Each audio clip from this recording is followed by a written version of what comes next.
नमस्कार बंधुओं, good evening. आज हमारे साइकोलॉजी इन एक्शन में हम चर्चा करने जा रहे हैं कि कैसे मनोविज्ञान, साइकोलॉजी, रिश्ते कोई भी हो सकते हैं, पुरुष और स्त्री के बीच, माँ बेटे का रिश्ता, बाप बेटी का रिश्ता, प्रेमी प्रेमिका के रिश्ते, पत्नी पति के रिश्ते, भाई भाई के रिश्ते, किसी भी रिश्ते में मनोविज्ञान, साइकोलॉजी कैसे काम करती है। और बहुत सारे भाव हैं, मनोभाव हैं, जिसमें हम अभी पार्ट 1 साइकोलॉजी इन एक्शन में एक भाव को लेकर के विभिन्न तरह से आपको समझाने की चेष्टा कर रहे हैं कि कैसे ग्रीड।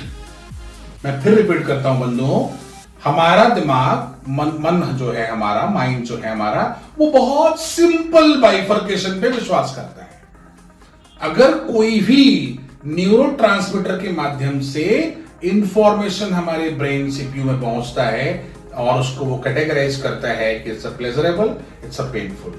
अगर प्लेजरेबल है तो आप तैयार रहें कि आपका माइंड आपको प्रोवोक करता है वो काम बारंबार करने के लिए। अगर आपके अंदर इंट्रोस्पेक्शन की एबिलिटी डेवलप नहीं कर गई है तो आप वहां पे बिल्कुल अपने मन के वश में होकर आप वही रिपीटेशन करने लगेंगे और वहां पे बहुत ही जबरदस्त इमोशन, जिसे हम कहते हैं ग्रीड, का जन्म होता है। और जहां ग्रीड का जन्म होता है बंधुओं, वहां पे आप एक्सेसिव उस तरफ झुक जाते हैं, रिपीटेशन करने लगते हैं, फिर आप हैबिचुअल बन जाते हैं। संस्कृत में एक बहुत ही प्यारा और बिल्कुल सार्वभौमिक यूनिवर्सल श्लोक है, अति सर्वत्र वर्तते, अर्थात एनीथिंग एक्सेस इज डिस्ट्रक्टिव। कुछ कोई भी काम अगर आप अत्यधिक करेंगे, एक्सेसिव मात्रा में करेंगे, तो बंधुओं आप अपने मेंटल हेल्थ के लिए हार्मफुल सिचुएशन तैयार करेंगे। कोई भी एक्सेसिव करेंगे तो। अब हम बात करते हैं इसी ग्रीड की रिश्तों के बीच। आज वर्ल्ड वाइड इकोनॉमी चेंज हो चुकी है।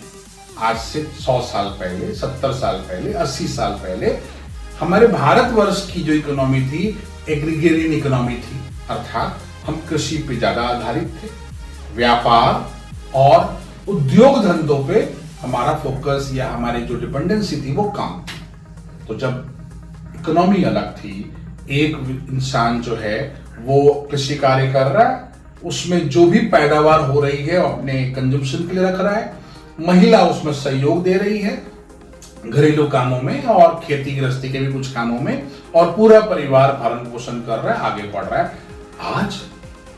आज हमारे जीवन में इस 2024 में सिर्फ अगर आप कहें, आपका माइंड अगर कहा जाए कि आपको रोटी, कपड़ा और मकान, ये आपकी जरूरत है, ये हम आपको प्रदान करते हैं, इसके ज्यादा मत सोचो।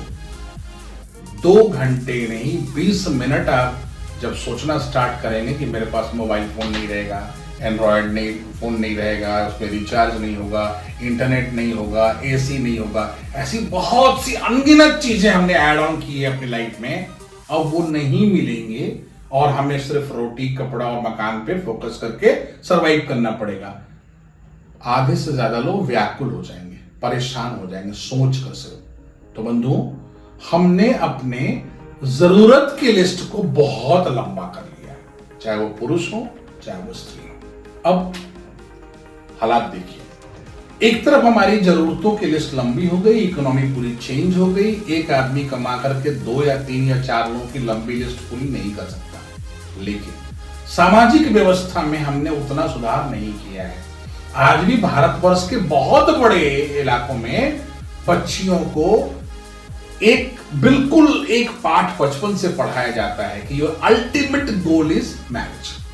अल्टीमेट गोल, चाहे वो पढ़ाई कर रही हो, मेधावी हो, कम मेधावी हो, अल्टीमेट गोल, इवन कैरियर बन जा रहा है तो भी माता पिता प्रेशर देते हैं, शादी तो करनी पड़ेगी आपको, शादी कंपल्सरी है।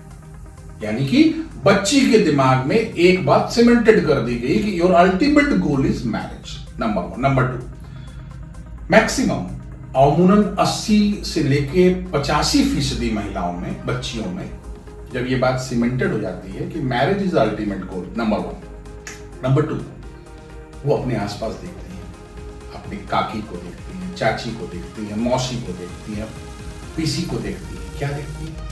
कि वो घर का काम संभाल रही हैं और कुछ नहीं कर रही हैं, फूफा जी, मौसा जी, काका जी अर्न कर रहे हैं, एक बेहतरीन लाइफ उनको दे रहे हैं। तो जाहिर सी बात है, जब मैरिज उनके लिए अल्टीमेट गोल बन गया तो उनके लिए ये भी एक बात बैकड्रॉप में स्टेब्लिश हो जाती है, मुझे कुछ नहीं करना, अर्थात मुझे आर्थिक कोई भी काम नहीं करना है। I have to go and I have to look after the home and that's all, that's my duty. लेकिन बंधुओं, सिचुएशन बदल चुका है। पहले ज्वाइंट फैमिली सिस्टम थी, कई जो पुरुष मेंबर होते थे वो अर्न करते थे। अब तो मैक्सिमम फैमिली न्यूक्लियर है, यानी आपकी शादी हुई, आप और आपकी पत्नी, हार्डली आपके माता पिता आपके साथ हो सकते हैं, गारंटी नहीं है। तो जब आप अकेले पड़ गए और कोई है नहीं सहयोग के लिए, तो एक आदमी अगर इनकम कर रहा है तो उसे हर चीज उसको टेक केयर करनी है। अब आइए, हमारी मामी, काकी, चाची और आज की जो महिलाएं, उसमें क्या अंतर है आप बेसिकली देखिए। हमारी मामी, चाची, काकी के पास एंड्रॉयड फोन होना जरूरी नहीं था। उनकी जो रिक्वायरमेंट्स थी वो आज की महिला के कंपैरिजन में बहुत कम थी, बहुत कम, बहुत रिड्यूस था। यानी उनके पति देवों के ऊपर वो आर्थिक प्रेशर नहीं था। आज कोई किसी की पत्नी आए तो उसको एक अच्छा फोन चाहिए 20,000 रुपए का, उसमें नेट 2 GB का होना ही चाहिए, प्लस वो महिला हर सोशल मीडिया पे, इंस्टाग्राम से लेके फेसबुक पे, व्हाट्सएप पे और जितने मतलब हैं प्रचलित, उन सब पे उनको होना ही है। उनको अपनी वीडियो अपलोड करनी है, लाइक कम मिल रहा है, लाइक ज्यादा मिल रहा है। देखिए कैसे ग्रिड आपको पसार रहा पैर अपने। महिला वो हर काम कर रही है, हर सुख उसको चाहिए, इसके लिए एक डेफिनेट सा कॉस्टिंग है। लेकिन वो कॉस्टिंग वो कहां से एक्सपेक्ट करती है? पति करेंगे। अगर पति किसी तरह से बोलते भाई ये तुम मत करो, क्यों? आप करोगे, मैं नहीं करूंगी।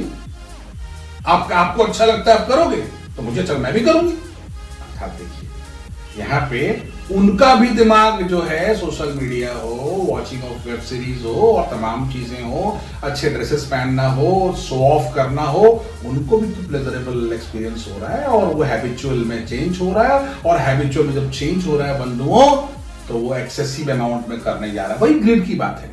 पुरुष के अंदर भी ग्रीड है, महिला के अंदर भी ग्रीड है, लेकिन 85% महिला, उससे ज्यादा, मैं ज्यादा बोल रहा हूं कि 85% महिला नहीं, 90% महिलाएं ऐसी हैं भारतवर्ष में आज भी या डेवलपिंग कंट्रीज में, जो इकोनॉमिक एक्टिविटीज नहीं करती।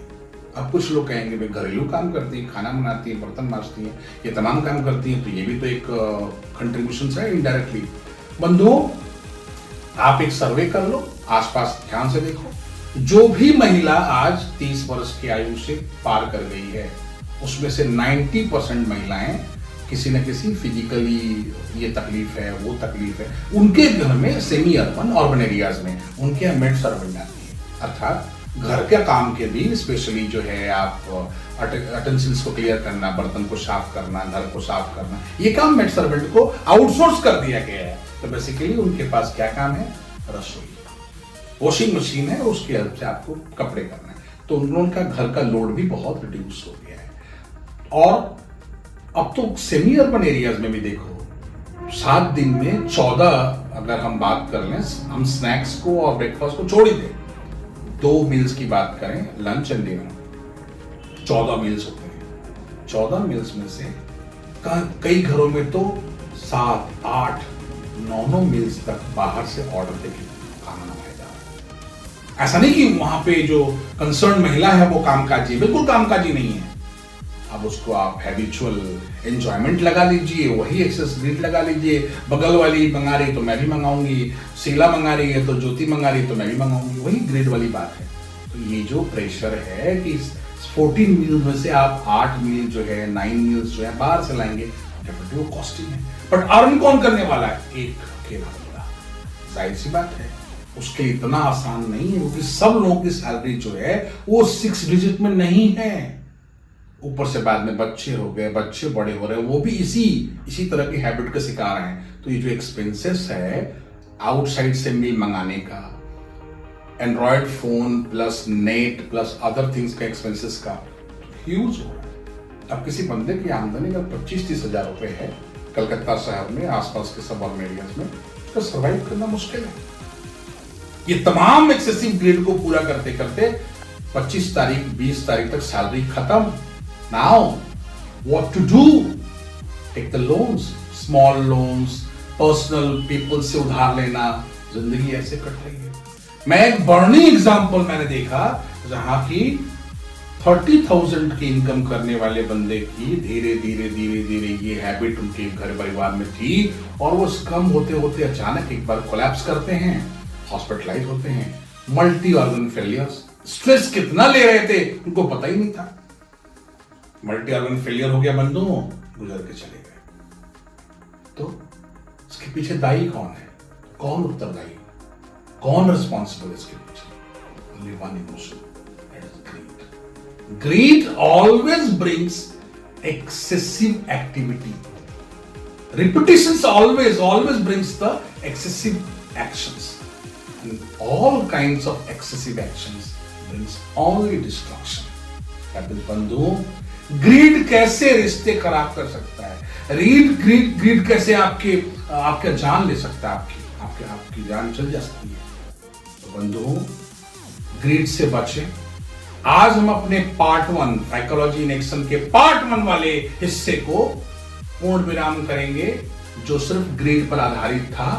अगले एपिसोड में हम पार्ट 2 लेके आएंगे और दूसरे इमोशंस को हम पकड़ेंगे, लाइक फियर, लाइक हैटर्ड, इस तरह के इमोशंस को पकड़ेंगे। तब तक अपना विशेष ख्याल रखें, अपने मेंटल हेल्थ का ख्याल रखें, अपने फिजिकल हेल्थ का ख्याल रखें।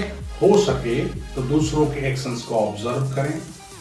कुछ भी तरह का एब्नॉर्मलिटीज आपको किसी तरह की दिखती है, मैं सजेस्ट करें कि वो काउंसलिंग लें, थेरेपी की तरफ जाएं। बहुत सी रियलिटी है तो साइकियाट्रिस्ट के पास जाएं। जीवन अमूल्य है, उसको बचाना हम सबका कर्तव्य है।